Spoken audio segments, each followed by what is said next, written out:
Well, I think I'm here again. I have been so busy just recently. I don't know how many of you have as well, but it just seems to be one of those times when things are just happening and happening and happening and keep on being busy. And I think I look a bit like I've been pulled through a hedge backwards, but actually I haven't. I've been pulled through a greenhouse, well, a polytunnel backwards very nearly, because my polytunnel is doing exceedingly well and we have billions of tomatoes, but you can hardly get in it. It's like going into a jungle, because I've only got a small polytunnel and I've only actually got 4 tomato plants in there, but they really thrived and they've just taken over the whole tunnel. Which is quite funny. And so I've been really getting up close and personal with the natural world today. And that sort of takes me where I actually wanted to start. And a question for everybody. So if there's anybody there, is there anybody there?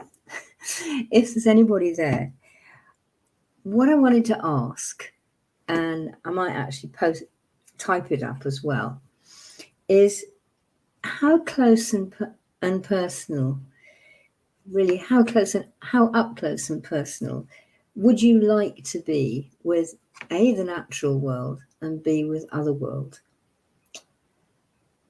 It's important questions that I think I will type it up just in case people want to see. And because I hadn't got it earlier, it really sort of came out of, it's amazing where our ideas come from. And this comes out of picking tomatoes in a polytunnel. And you start to get ideas about this. So the question is, let's write this out. Close and personal. Would you, whoops, can't type, you see, you like to be with A, start getting close in, the natural world, and B, Otherworld. Come in and answer on that one when you can, when you want to, when you feel like it, because it's actually really important. And I can't spell Otherworld. It would help if I could. Let's try again. That might work. So actually really quite important questions, that. And I don't know how you all feel about it. And I would like to know. I think it's important because we've got the climate panel coming up in Glasgow quite shortly, 6 weeks or something, I think. And we are getting quite a lot of posts on Facebook and in the news and all this sort of thing on it. And I don't know quite what people think or what they feel about it. I know what some people think, and I know what people I know I'm up close and personal with know and feel about it. But how does the world really feel? How do people that I don't know so well feel? It's okay, let's start in again. The first climate panel we had was back in 1972. That's 82, 92, 02, 22. That's very nearly 40 years ago. I'm right on that. 72, 82, 92, 02, 12, 22, 50 years ago. That's a hell of a long time. It really, really is. And we've been discussing this every 3 or 4 years at various places around the world with champagne and caviar and canapes, usually for the people who go. That was certainly the complaint after the Paris one. And People say a lot of good sounding words. People make promises for some time in the future, and it goes on and on and on like this. So nothing actually happens. We don't actually, none of these laws and ideas and things from governments come to pass.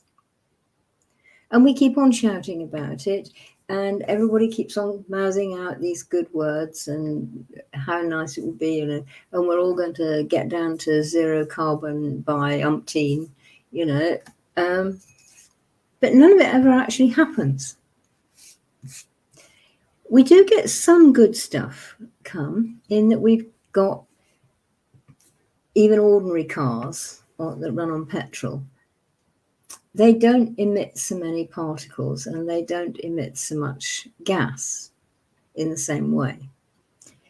And they're working on planes that can do this, and they're working on ships that can do this. And a lot of it's sort of like only really just got going. I mean, 1972 was part of the year when the whole thing about fridges and the gas that fridges give out, and they still do to some extent, which were making a hole in the ozone layer over the South Pole. And this is back in those days. This is back 50 years ago. We're still ruining the atmosphere. We're melting the permafrost, especially in Russia, but of course it's everywhere. Greenland's falling apart. The ice keeps falling into the sea. The North Pole keeps falling into the sea, the ice there. The South Pole keeps falling into the sea. In fact, they're even having to move the South Pole research station because there's a bloody great crevasse forming underneath it. And he'll be falling down into that hole if they don't move it now. Not in 10 years' time, now. And people are still going to go to COP and say, oh, well, we'll do it all by 2030 or 2050 or something like that. Where do we all actually think we'll be in 2030? I mean, it's 2021. That's 9 years away. It's not long. And if you look just over the past 3 or 4 years, 5 years, say, at how the weather has changed. Now, the weather changes because of the climate. The climate is largely driven by convection currents of hot and cold, which are largely driven by the North and South Pole and the ice everywhere, but particularly at both ends of the planet, and the heat, so that you get this whirl of wind and of air current. It's not wind, it's hot air rising and cold air sinking, which sucks the winds around, sucks the rains around, means we get a very wet, cold August with incredible heat waves that may go up to 40 degrees. 40 degrees in northern France? When did you last hear of that? But the news sort of comes out with, oh, it's marvellous, we can all get our bikinis out. So just how up close and personal would you like to be with nature? Because you are being, even if you don't realise it. The way your food is grown, the way the plants grow everywhere is changing. And it's making it very hard for the things that we're used to eating to be grown. There's either too much water or too little water, too much sun or too little sun, because the plants can't adapt that fast, because the change has happened in 10, 20 years. It's been going on for longer than that, but it's been sort of a rising curve of speed. So how up close and personal do you want to be with the natural world? Do you like it? You know, I mean, I've got the second brood of swallows in my tool shed, my garden shed. And it's fantastic, you know, and I had to apologise because I went in to get the fork this afternoon. And she was zoop, zoop, zoop. Mrs. Swallowcorn, or Mr. Swallow, could have been either, came spinging, and all the chicks, as they do. And it was absolutely delightful. But what's going to happen to them if things become so wet that the insects that they live on don't fly? Because they don't catch on the ground. They don't come and sit on your bird table and eat the bird food that you put out. They live on insects that they swoop through the sky, catching in their beaks. Insects don't go up when it's wet and cold. They go up when it's dry. Muggy and will do, and hot. So what are they going to do? Are we going to lose our swallows? Is this going to be Silent Spring for completely different or very different reasons? Silent Spring was written on the premise that we would all poison ourselves with DDT and poison everything else in the universe with DDT. Back in those days, somebody cottoned on and we actually stopped using DDT. Possibly some of you have never even heard of DDT. Quite feasible because it's a long time ago. But what we've actually done is much, much worse than DDT. And it's irrecoverable. For a start, has anybody got any idea how you put all that ice back in the North Pole and the South Pole? Because I haven't. And I don't think anybody has. And we didn't put it there in the first place. Mother Earth did, because of how she was growing and how she was working. Now, yes, she can put it back, and she might well, but do you know how long it'll take?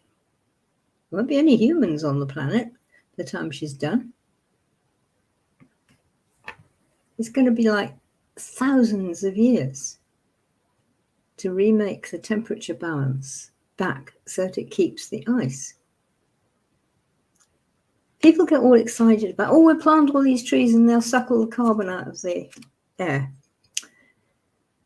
Well, they will, but they don't actually get around to doing much carbon sucking before 20 years at the very earliest. And most of them are really no good at it in under 100.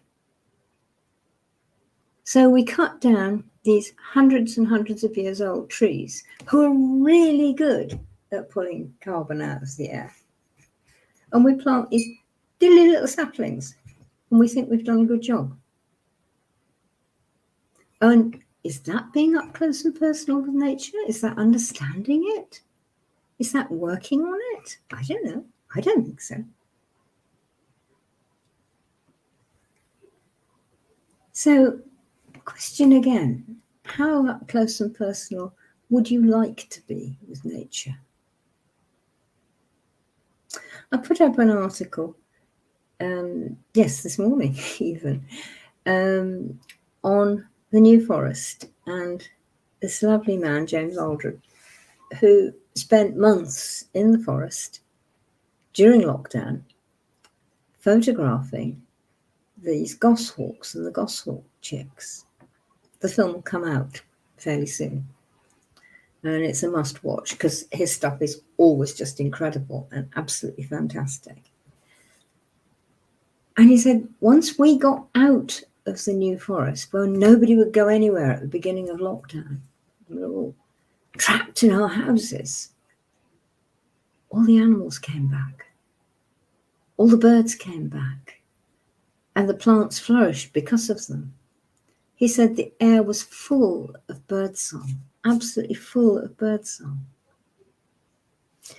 and that they thrived because we were not there. And then everything went downhill, and everything going downhill is quite horrid, really, in several ways actually, because as he put it, the lockdown puppy boom happened. I'm bored. Kids are bored. We'll get a puppy for the kids. Ye gods. What do you think it is? Some toy from Selfridges or somewhere? This is a creature, an animal, a sentient being. But it's not. It's just a toy for your kids to keep them happy until they can go back to school again. And everybody started walking these puppies in the forest, in the New Forest. And so all the birds who live up in the branches, they were okay.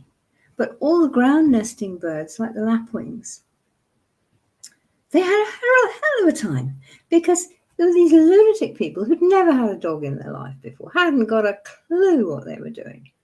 And the dogs would just, the dogs would just go around and they would mob the ground nesting birds, and they would kill them and eat their eggs and stop them laying. That's what we did, because we were bored, because the kids were bored, because we couldn't think of anything else to do, so we'll go for a walk in the forest. And the government even encouraged us to some extent to do that. Go up your exercise every day. Bugger the rest of the planet. Bugger the ground nesting birds. I know, Leslie, isn't it just so sad? Well, it's not even, I mean, it is irresponsible, but it's utter ignorance. They had no idea they were doing any harm. Oh, look at Doggy chasing the birdies. Isn't that fun?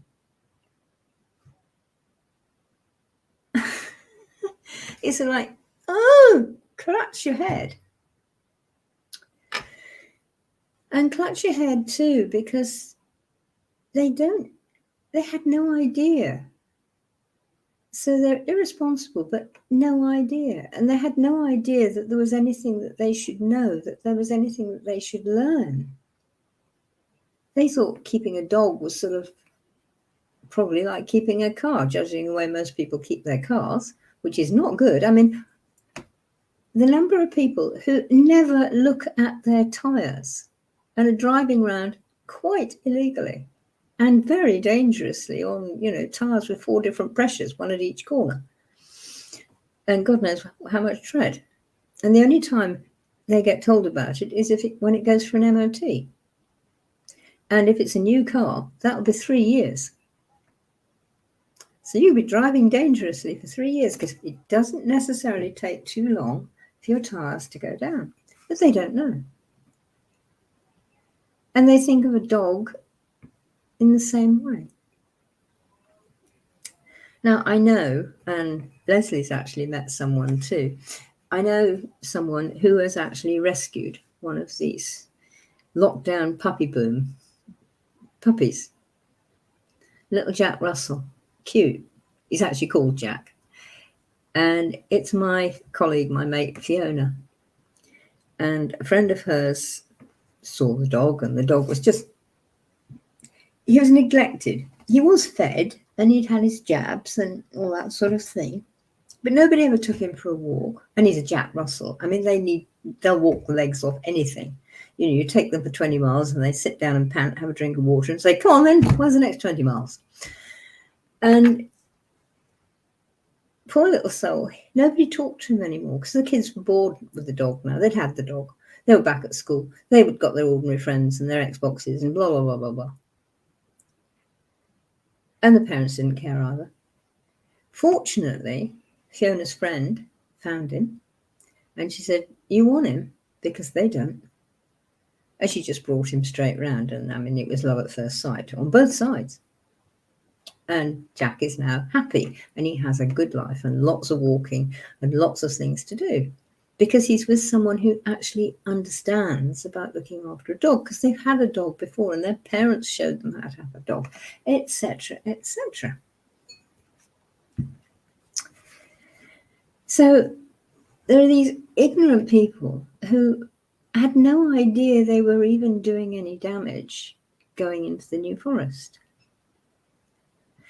But before that, when they're all too terrified to open their door to the postman even, the animals came back. Now, there were lots of stories in the first lockdown about this. goats coming down from the Welsh mountains and cheerfully browsing all the way through a town. Dolphins in places where they never had been, or hadn't been for years, etc. So it's not just on land. And do you know what the best nature reserve on planet Earth is now? And one of the biggest, I think it might be the biggest. It's certainly one of the biggest. And it's the most successful nature reserve on planet Earth. And do you know where it is? Anybody know, or anybody want to guess? Because it'll be a shock to a lot of you. It's Chernobyl. Yep. No, there aren't four-headed squirrels there. No, the trees haven't deformed into something out of a horror show. No, the grass hasn't developed into something that grabs you by the ankles and strangles you. None of that. The Chernobyl disaster was ghastly. And I was around when it happened. And, we saw things happening and we read all about it.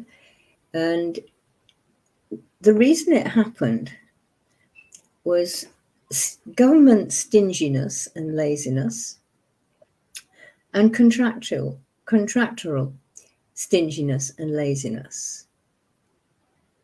The place was built on the cheap. And not only was it built on the cheap, but the contractors who did it used second or third grade material, even down to screws and things, to build this, to build a nuclear reactor.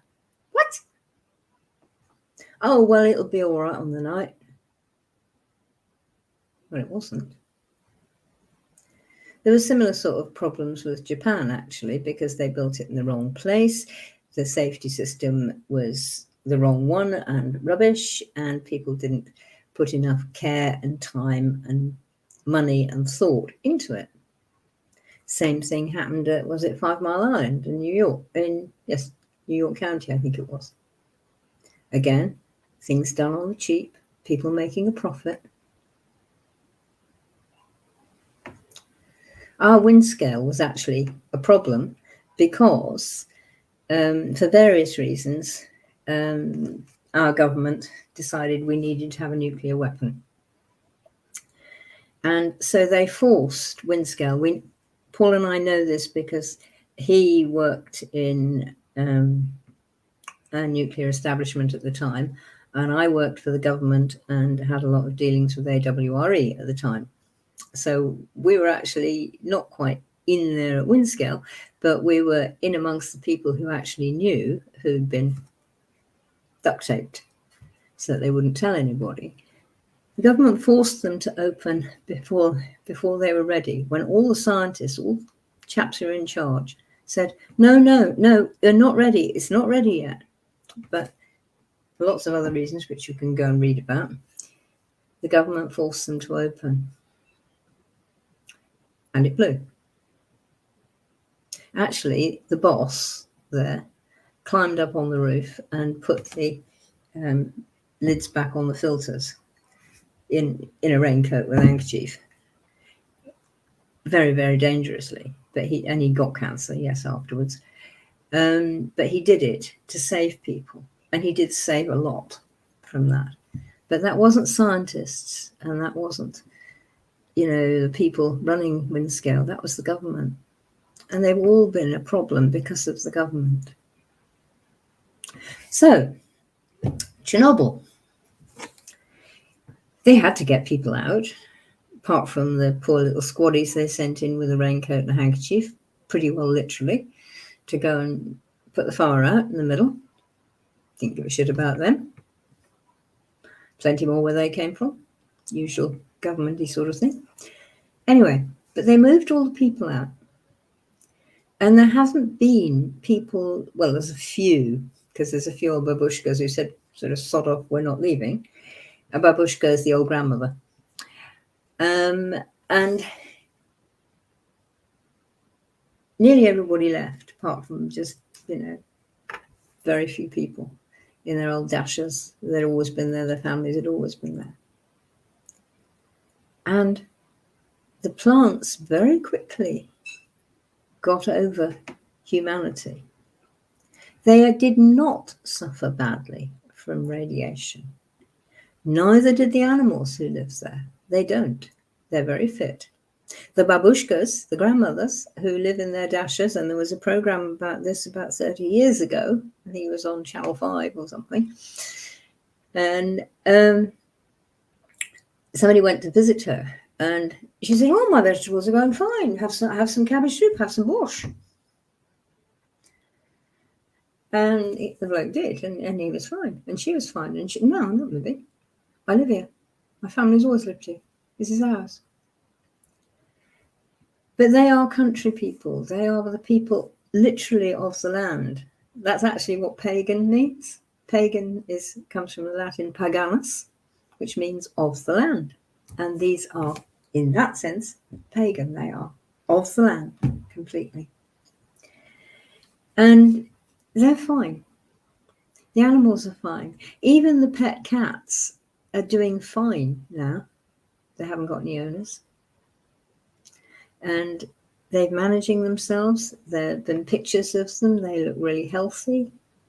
And the dogs the same, the ones who were left. And the whole of the wildlife system is working a treat because there aren't humans in it. Or the very few humans there are in it know how to work with them. So how can COP do any good? How can all these ideas of what we could do to help climate change do any good? Because the one thing that seems to work, even with James Aldred's latest film, just of the New Forest, for a few months, weeks even, the thing that works is for us to get out of the way. But how can we? How can we do that? Yes, it does mean what you're all thinking. And most of us are far too terrified to think of that. We've got Monbiot's ideas of, building massive hive cities, and we all live in those and we never go outside of them. I couldn't actually do that because I couldn't live that close to that many humans because of the thought pressure then, if you want it, all around me. I just can't handle that. Though I dare say there's quite a few who could. I'd have to be one of the babushkas, the grandmothers living out in nothing, which I probably do quite well. But how are we going to deal with this? And everybody's going to come up with fantastic technology and fantastic economic ideas and all this kind of thing. But is it going to work? I also put up articles which probably, or hopefully some of you have seen, of Randall, cannot remember his name, the Irish lord who's rewilded half of his vast estate in Ireland there. Good-looking bloke too. Shame he's married. Never mind. Get off that subject. But he looks a nice bloke, and he said, he was a city slicker, and then he came out and lived there, and it suddenly hit him. We've got to give back. We've got to give back to nature. We've taken so much.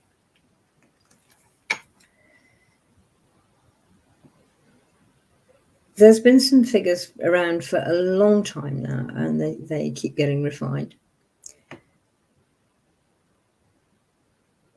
The least amount of land each individual person needs to live on is 2.5 acres.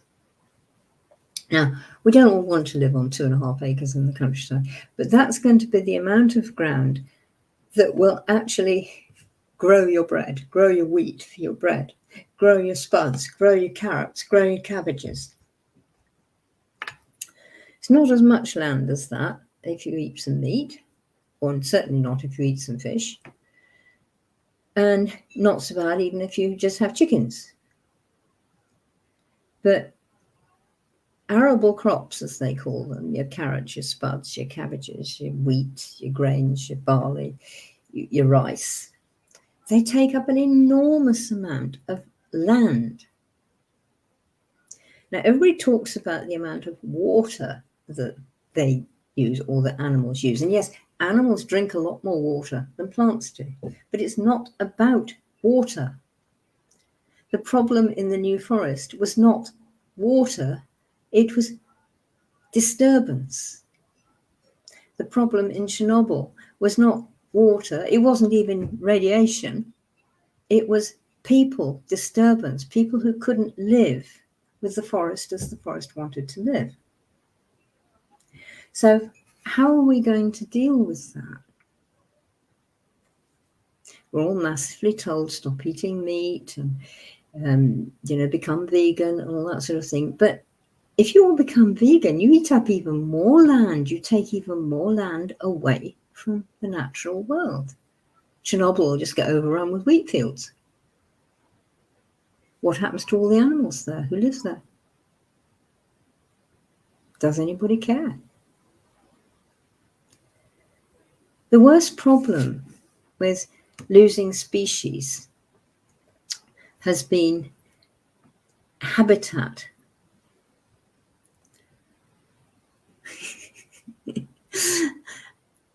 I understand that, Leslie. It doesn't mean to say you absolutely have to hide in your garden. It just means you have to think about it more. And when you go out, be very careful. We do take an awful lot of land from nature. We've taken masses, particularly in the last 150, 200 years. Now, Plunkett, that's his name, Randall Plunkett. He says what he does, and he's got a good little YouTube video on it.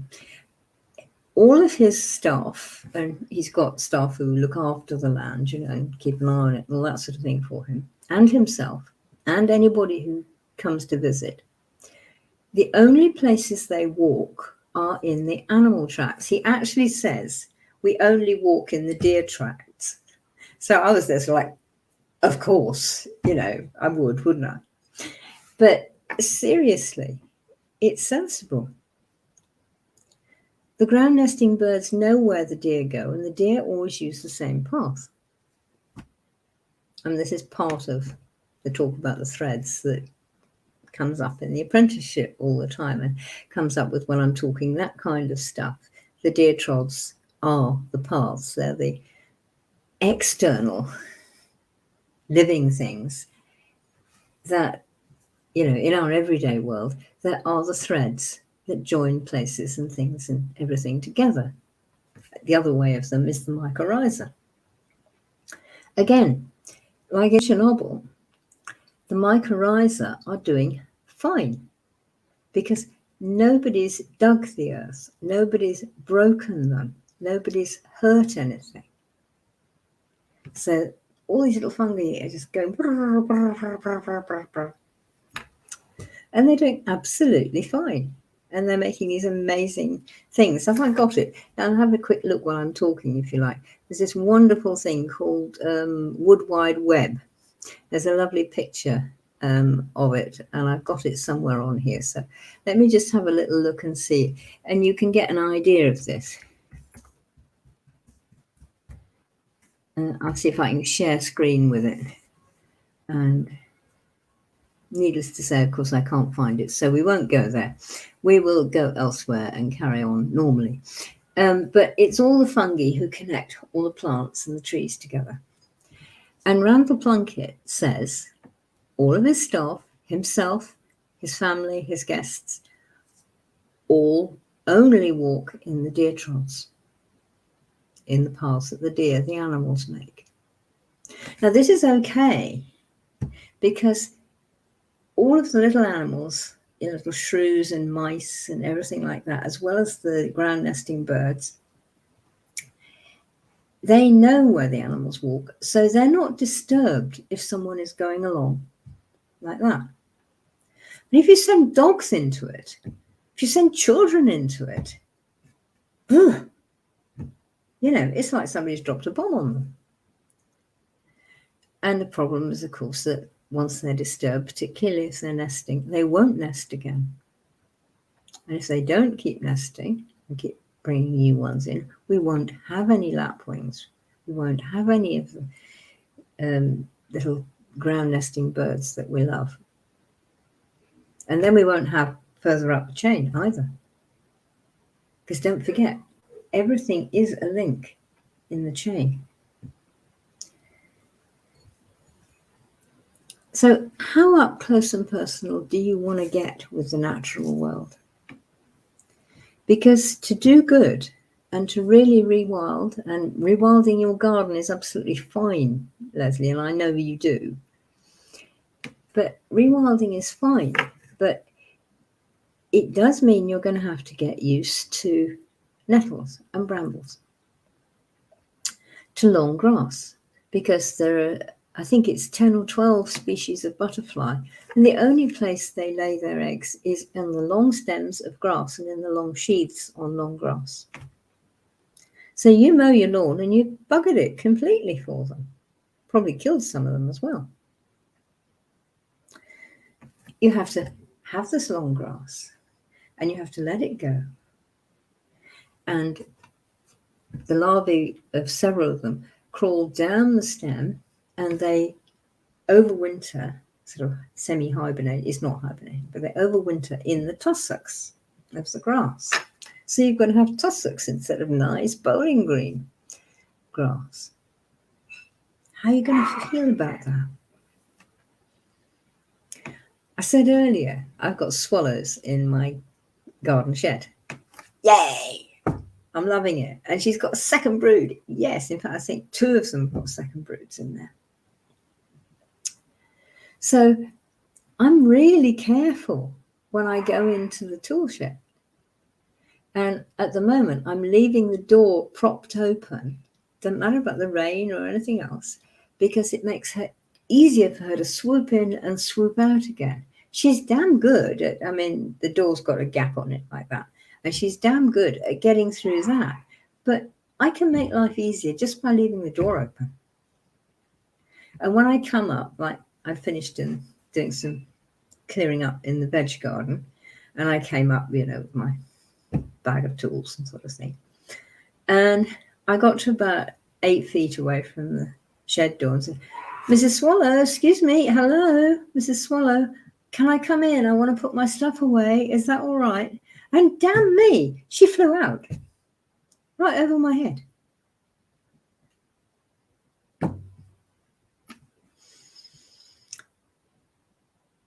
But that's a bit different than getting a dog for your kids who are bored. So I feel very up close and personal with Mrs. Swallow. And I feel I need to, discuss with her whether, can I do something in the shed? Can I just pop in and get something and come out again? And sometimes I might want to, I'm getting to look for my autumn sowing seeds and the box is in there. And I would do it on the table in my garden shed. But I'm not going to this year. It's coming out. And we'll do it outside or in the living room or wherever, because she won't like it if I'm there for half an hour. And I'll interrupt the feeding of her babies. So I could weaken, if not kill, half a dozen little baby swallows by going in and sorting my seeds, because that's what I always do. It's my shed. No, it's not my shed. It's the shed I use, like it's the shed she uses to build her nest for her babies. And she has been for a while, because those nests have been in that shed ever since I've been here, which is 2 years. And I'm sure they were there for quite a while before that. They look like it. Because this is how swallows do. They keep using the same nest over, and they're passed down through the family. Swifts are the same, and martins. You might not have known that. Now you do. This is what being up close and personal with nature is about. You get to know them. You get to like them. You get to, oh my goodness, she's having a second brood. Whoopee, kind of thing. Or last week, I've been there really crying my eyes out, and I'm not kidding you, about the fact that, you know, I actually saw 2 white butterflies together, and that was all. And I've seen one of this and one of that. And, you know, I saw red admiral there. I actually saw 2 wood browns there. Last week, it seemed to get better for them all. So we got a couple of peacocks, 3 red admirals, and a couple of gatekeepers, and I think a comma, but I'm not absolutely sure. You can't really miss a comma because they've got beautiful frilly edges to their wings and they're lovely yellow gold. But it was so fast that I wasn't sure, but I know we got the gatekeepers because we saw them. And peacocks and red admirals, and Paul actually saw 5 white butterflies, which I was going on about last week, and we've had several wood browns as well. So I'm that up close and personal with everything. I want to know where they are. I want to know if they're all right. I want to know if they're about and they're laying eggs. I mean, I even grow, I don't actually grow cabbages, but I grow variations on the brassica family around the garden because the cabbage white butterfly needs them. I don't actually eat cabbage, but I have thought about, shall I just pop 1 or 2 in so that they've got some, their caterpillars have got something to eat. I used to eat cabbage, and when I did, there were always a couple of sacrificial cabbage plants in the veg garden for the butterflies. I wasn't so jealous or so mean as to say, no, I'm not having it. Are you willing to share with nature? Are you willing to not do things that you really want to do because you might get in nature's way? Those are really important questions to think about, because rewilding is really all about that. What are you prepared to do or do less of or not do in order to help the natural world be? I mean, Leslie, you said you sort of stay in your garden. Well, how about taking up Plunkett's idea and you walk the animal tracks? The paths that are put through a forest, and they do that quite a lot in places where people walk now, those are fine. You can walk on those. The animals know. And as they know the deer tracks, they know, I mean, up in the flow country in Scotland, which I love up there, it's one of the biggest peat bogs in the world. Please God, we can keep it. They put boardwalks, and you walk those, and everything is fine. And you can see on either side, and you can touch some of the plants that are close to you, but you do not get into the bog. You do not get into the peat. You do not get off the boardwalks. You stay where you are safe and where the animals are safer from you. I was brought up on Exmoor. I was also brought up on Dartmoor. And again, we always walked the paths that everybody did walk, of which there were much less, or far fewer rather, in those days. But we'd also walk the animal tracks. And if there was an animal path going down there, and because my uncle was a woodsman, not a gamekeeper, a woodsman, he looked after woods and he looked after forests, which are not the same thing. Forest is not just a lot of trees. But he knew there was an animal track, and he taught me, from about 4 years old, you know, that's the smell of a badger. You know, a badger's been down there. So if you follow through, it'll take you back to where he lives. That's a deer. You can smell that. That's what a deer smells like. That's a fox. Pretty hard to miss a fox, actually. So you'd know which animal had gone where. With a deer, because they're quite big, and on Exmoor, it was mostly red deer, And there was quite a few still then on Dartmoor. It's more fallow now. But they're still quite big. So the path they make is not too hard for a human. The path a fox makes can be really hard work because, you know, a fox is what, say, yay high with his head down and his tail down. So, you know, something like that. Now, everything above that will have grown, but his path will be through the undergrowth. Now, unless you want to go down on your belly like a snake, you ain't going to get through that necessarily. It's going to be hard. You're going to get bashed by trees. Same with a badger. Less so because they make so much. They are big animals. They really are. And things will push further up, further away. So you learn where you can go. Now, we had dogs. I was brought up with German Shepherds all the time. Big wolves. Beautiful. Love them. If I could have a dog now, if I could walk a dog and look after a dog, I would have them again. But I can't, so we don't. They knew to follow with us or go ahead of us down the animal tracks. So they didn't disturb either. They knew not to chase after something in the undergrowth unless we told them we wanted something. And if we wanted a rabbit to eat for dinner, which we used to do, sometimes the dog would get it.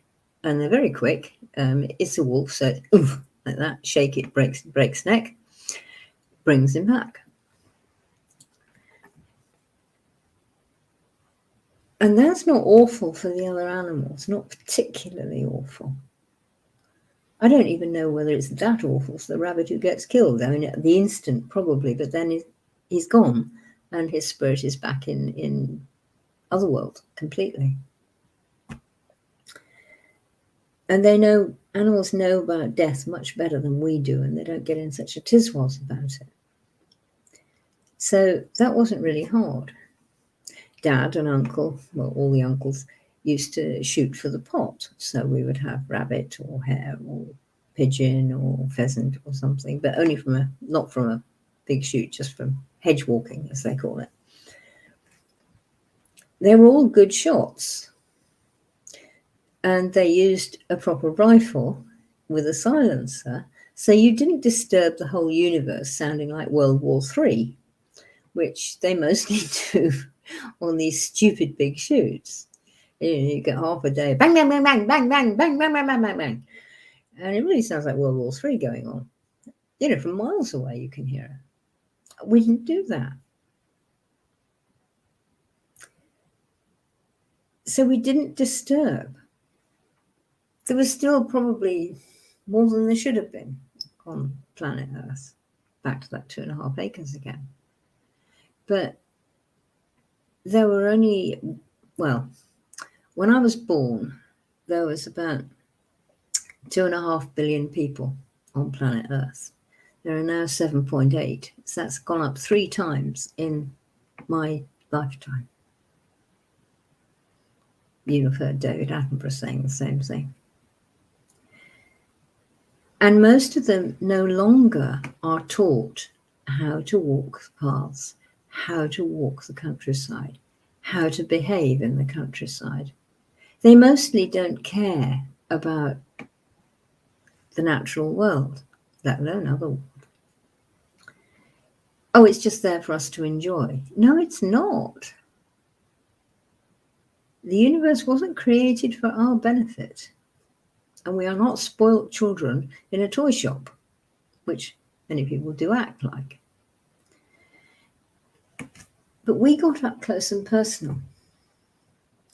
We learned about ants. We learned what worms do. We learned that there are different sorts of worms who do different things. I go out in the garden, so I'd be with Dad or one of my uncles. And now that worm, he's going to go in the compost heap because that's what he really does. He does the compost stuff. Now this one, he moves the earth around for us. How many of your uncles and dads know that nowadays? All mine did. Just like, of course you know that. It's normal. But it isn't anymore now. That up close and personal has gone. You know, people think they've got to go to university to learn how to do this. For God's sake, that's the last place you want to go. It really is. You'd be much better off going for a walk with your wildlife trust, or just going for a sit in the woods by yourself. Not even in the garden, but get up your paths, Leslie, and go and sit in the woods. That will do so much more. And if you just sit there perfectly quiet, you can have your phone with you to take pictures if you must, but don't have it out while you're sitting. Just sit and watch and listen. Smell the smells that go past on the breeze. Taste the rain if it's raining. Yeah, it's quite okay to go out in the rain. Get a raincoat. Don't hurt, honest. You won't shrink. And get the feel of what all of this is like. Sit there on a hill and watch the clouds. Watch what they're doing. Watch how they grow and how they move, and how sometimes you can have all these clouds going that way and all these clouds going that way. Whoa, really? Oh, yeah. So think, what does that tell you about air currents? And these clouds seem to be the ones that drop rain, but these clouds don't. So you learn how to go and look at the sky and think, oh, I'll be all right for a couple of hours, or it'll be all right today, or it's very unlikely to change.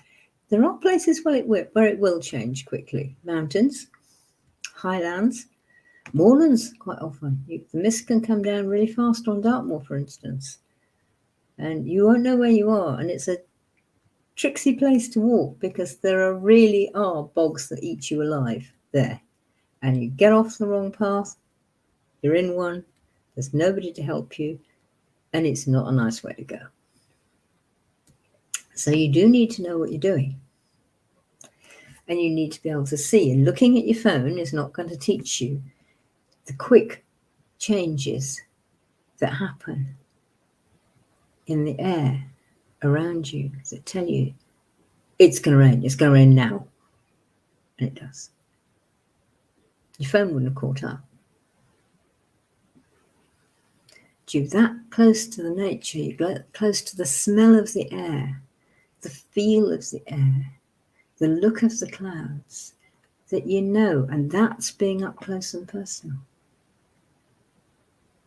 And I said about it with Otherworld as well. Well, there ain't that much difference in some ways between Otherworld and the natural world, except that Otherworld's bigger and wider and deeper. But all the trees and all the animals and all the birds and all the fishes and all the insects, the bugs, they all know Otherworld. They live with it all the time. Haven't you watched your cat see a ghost, apparently? Probably wasn't a ghost, but it will have been something in energy. And your dog and your horse.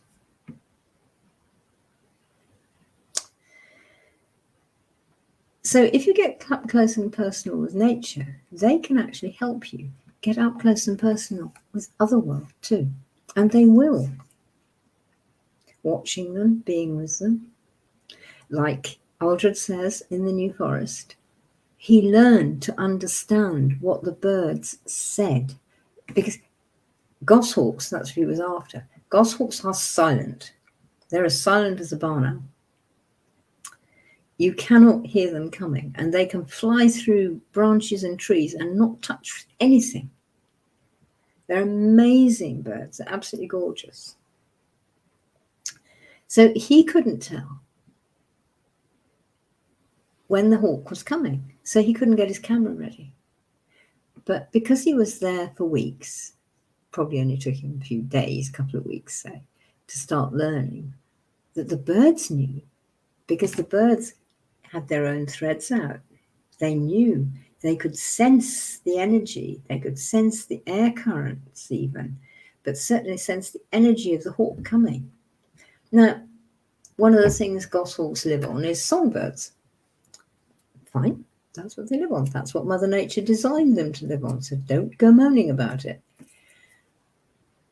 The songbirds obviously have an interest in not being eaten. So they know the feel of a goshawk coming, the energy feel, the currents in the air feel, the slightest sound, and they can probably hear the wing beat, which we can't. And they've got all their own magnetic senses, which can feel the magnetic energy of other beings too. And birds certainly have those. They use them for navigation. I mean, even science has worked that one out. So he learned to listen to the birds, and he learned to hear them, and he learned to understand what they said. So he knew when they were saying, gossip, gossip, gossip, quick, down. Or when they were just chatting, or when they were sort of saying, well, there's a sparrowhawk around somewhere. Oh, no, there's no one near us, that's fine. Or, hey, did you know, there's some really good grubs down here, let's go and get them. And he learned this. Now, I was just smiling when I read that, because that's what Uncle Jack, my woodsman uncle, used to teach me when I was 4. Because he knew, because he'd lived it all his life, and his father had lived it all his life before. And my dad knew because, like Uncle Jack, his relations knew. And he had always taken an interest in understanding where he was and with whom he was when he was out in nature. That doesn't mean people. So this bloke is 50-something now. And I don't know whether he's learned it before. I think he probably has, because he's been climbing trees. He's the man who climbs trees in the photographic world. He's been climbing trees and watching birds for a long time, 20, 30 years. But he said he's learned it now. Now, at 50, he can learn it. Well, so can you. I mean, okay, I had Uncle Jack, so I'm a bit ahead of you there. But all of you can learn this. What it requires is going out there, open mind, not worrying, thinking, I wonder what that wren's actually saying. There's a wren ticking over in the hedge. You go tick, tick, tick, tick, tick, tick, tick, tick, tick. Several birds do. Robins tick, blackbirds tick. And it's a warning sign. That's a very broad scale. They actually say what sort of warning. They don't just say, help, help, danger, danger. They're saying, you know, sparrowhawk coming this way from the west kind of thing. It's like air traffic control, only for birds kind of thing. And this is the sort of thing they're saying. You can learn that. But it means you've got to go out there thinking and not thinking. That's the big one. Go out there like, I don't know what's happening. So I'm listening to the wren who's ticking away, but I'm watching. Right? Oh, that blade of grass moved. Oh, that's so. Oh, look, there's an owl. Because you're in the evening, perhaps, or something. So next time you go out and you hear that sound, you go, wonder if it's an owl. Think when you're learning French or something, you know, you understand patisserie because you've actually learned by going past it. That's a patisserie, you know, thing with cake, shot with cakes in the middle of it, all over it. So you learn by seeing, by experiencing. So you do with the language of animals. So you do with the language of birds. And so actually you do with the language of trees. The Hidden Life of Trees. Recommended every time. Everybody should read it. You will get a lovely, lovely experience. And learn a tremendous amount too. But he's a good writer as well. So it's not just knowledge he gives you. He gives you, you know, good things. And he writes it well. I think most of us probably who listen to this, who are part of this kind of thing, we all want to rewild. We would love to rewild. But it's more than just leaving a patch of nettles and brambles. Yeah, it's a good place to start. But then you have to watch the plants. Which ones are actually thriving? Is that bramble actually going too much? Because they will sort themselves out, but they can take 10 or 15 years to sort themselves out properly. Maybe you'd like to help them slightly. That means learning to speak plant language, different plant language, nettle language, bramble language, small daffodil language, grass language, tree language. Yes, you can learn all of those. And think of all the friends you have when you do. All the friends you can talk to, like Mrs. Swallow when I go out. Like the other birds that are around me when I'm in the veg garden, as they were this afternoon. Like the animals that are around me, because I can hear them and they are there. We've got foxes and hedgehogs and rabbits, and if I was a bit later, probably badgers, because we've certainly got badgers, lovely 3 or 4 badger sets around. They're gorgeous.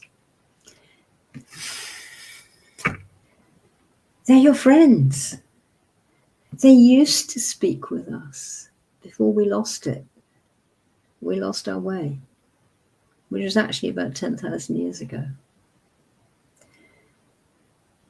It's been particularly bad for the past 220 years, but we can learn our way back.